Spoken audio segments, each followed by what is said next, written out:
जलाधार गुजरी के carrom dam की बात अब लगता है आई गई सी हो गई है या जानबूझकर दबाई जा रही है। किसी तरह की न प्रशासनिक कार्रवाई न हलचल दिख रही है। प्रशासन की मुस्तैदी से एक बहुत बड़ी घटना टल गई, परंतु आगे भी इस तरह की संभावना से नकारा नहीं जा सकता है।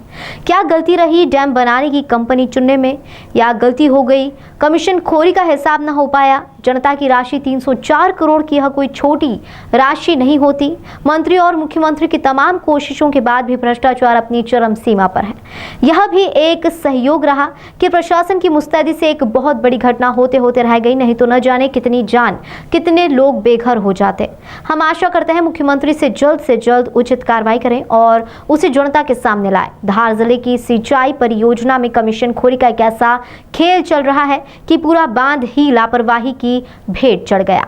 किसानों को उम्मीद थी कि अगले साल से सिंचाई के लिए इससे पानी मिलने लगेगा, पर उन्हें अब करीब 2 साल और इंतजार करना पड़ेगा। करोड़ों रुपए का नुकसान हुआ, वह अलग है। शुरुआती जांच में पता चला है कि यह सब इसलिए हुआ क्योंकि दिल्ली की ANS कंस्ट्रक्शन कंपनी ने ठेका लिया और अपना कमीशन निकालकर काम सहयोगी सारथी कंपनी को सौंप दिया गया। इस कंपनी ने भी आगे तीसरे ठेकेदार को काम दे दिया। जानकार बताते हैं कि सारथी कंपनी को काम देने की जानकारी जल संसाधन विभाग के वरिष्ठ अधिकारियों को थी, क्योंकि इससे बाकायदा अनुबंध हुआ था। इसलिए ANS कंस्ट्रक्शन कंपनी के साथ सारथी कंपनी को भी ब्लैकलिस्ट कर दिया गया है। सारथी कंपनी भी मौके पर काम नहीं कर रही थी। तीसरे ठेकेदार से स्थानीय समझौते के तहत काम करवाया जा रहा था। स्पष्ट है कि सबकी जानकारी में कमीशन खोरी का खेल चलता रहा।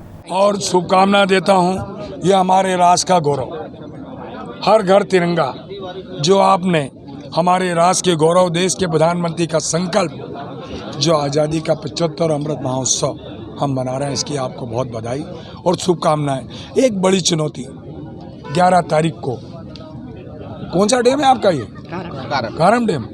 और एक नदी कौन सी मिलती है? अजनार में। जब 2 जल मिलता है, शक्ति उत्पन्न होती है। ये चुनौती हमारे सामने कारम डैम की आई थी। कुछ सिपेच 11 तारीख को इसकी सूचना मिली। मध्य प्रदेश के मुख्यमंत्री शिवराज जी ने रात को इसकी समीक्षा की, बैठक की और सारे आला अफसर को तुरंत फील्ड पर, मैदान पर भेजा। और मैं स्वयं 12 तारीख को मेरा विभाग में खुद आया, हमारे यहाँ के मंत्री राजवर्धन जी आए। जब से लगातार लेकर हम समीक्षा कर रहे थे, एक ही हमारा संकल्प था, कोई जनहानि नहीं हो, कोई नुकसान नहीं हो, कोई कैजुअलिटी नहीं हो। ये पहली उनके सबकी सुरक्षा और रक्षा, ये सरकार का दायित्व था। और कई लोगों ने अफवाह फैलाने का काम किया इस पवित्र काम के अंदर। मैंने कहा, कई लोगों ने कहा डैम फूट गया। अरे भाई, चैनल हमने बनाई, आपके सामने बनाई। मैं तो सोचता हूँ कि आप छोटी बहन, आपने नर्मदा मैया की पूजा की मेरे साथ, मैंने उनसे भी आराधना की, और पर ईश्वर ने हमारा साथ दिया। कोई भी तब पानी रिलीज करने के बाद, छोड़ने के बाद भी सुखद स्थिति में है। और पूरे 18 गाँव से मैं उन्हें अभी सारे अधिकारियों के साथ बैठक की, समीक्षा की। हर व्यक्ति को, जिस परिवार को हम उन घर से लाकर सुरक्षित स्थान पर ले गए थे, उनको वापस अपने घर पर 80% लोग पहुंच गए हैं। जो शेष बचे हैं वो आधे घंटे में अपने घर उनको हम भेज रहे हैं। अफवाह फैलाने में किसका हाथ था? क्या अदृश्य रूप से आप कांग्रेस का नाम देना चाह रहे हैं? अब ये तो आप मेरे ज़्यादा आप जानते हो, पर एक बात सुनो, जब दिल और दिमाग ठीक हो, सोच सकारात्मक हो, रचनात्मक, मैंने शुरू से कहा था चुनौती बड़ी है। जब हम चैनल बना रहे थे उसमें भी कई लोग आपत्ति, आप रात को 2 बजे भी थे। मैंने कहा सफलता मिलेगी, हम सफलता के करीब थे, पर मैंने क्या, कोशिश भी करो, प्रयास भी करो, सजग भी रहो और जागरूक भी रहो, और ये उसी का नतीजा है। मैं फिर से मध्य प्रदेश के मुख्यमंत्री जी को, आप सबकी ओर से धन्यवाद देता हूँ।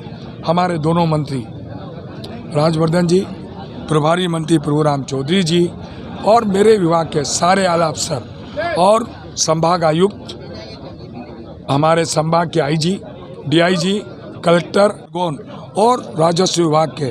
और मैं सोचता हूँ आपको भी धन्यवाद कि जिन्होंने सकारात्मक सहयोग दिया।